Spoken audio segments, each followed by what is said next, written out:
Since a few months I'm using the Kershaw CAMP 10 large knife. It's considered a budget knife, but in my opinion a real good one. Now I paid 115 Australian dollars for this knife, still within that kind of budget range, but this is a very popular one. For the last maybe 10 years you can find a lot of reviews of this knife, and yeah, there's a good reason for that. At that price point it is maybe one of the better knives you can find.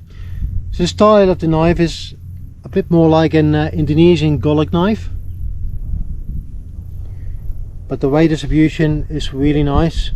I like the grip. It's a nylon grip but rubberized. Feels actually really nice. For the few times I've used it so far, it doesn't really strain my hand, so far so good. So the grip is 5 inches, the blade is 10 inches.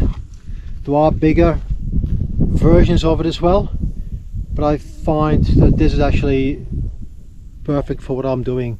It's not too small, definitely not too small, but not too big either. Overall length is about 40 centimeters or 16 inches. It weighs about just over 500 grams, 521 to be precise. It's a full tang, so that means that the steel runs through the grip to the very end. And a big benefit of that is that if ever the grip comes undone or damaged, you could replace it, or you could even use it without the grip.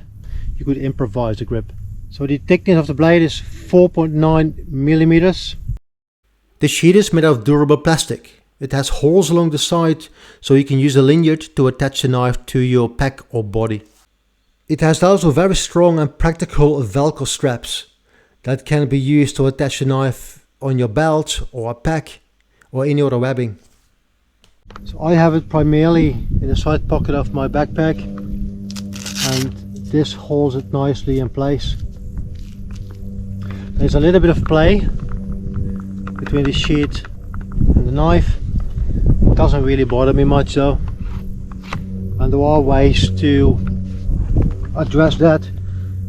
I read that people heat up the sheet above the stove, put the knife inside and put maybe some weight on top of it so it compresses the material a little bit. So the blade is about 10 inches long. It's made out of 65 Mn carbon steel,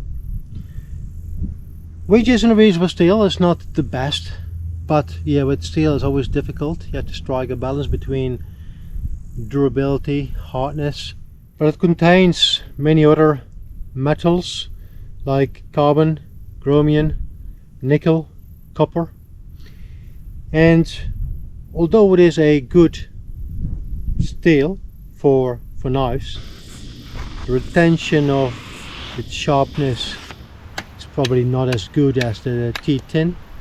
Other common high carbon steels used in knife making are T10, a Chinese steel, and the 1090, an US steel. Yeah, I think overall it's a nice knife. I actually bought another one as well. I will bring that along on one of my trips to compare it. It looks definitely a bit different, and I think it will be hard to beat the balance of the Kershaw CAMP 10.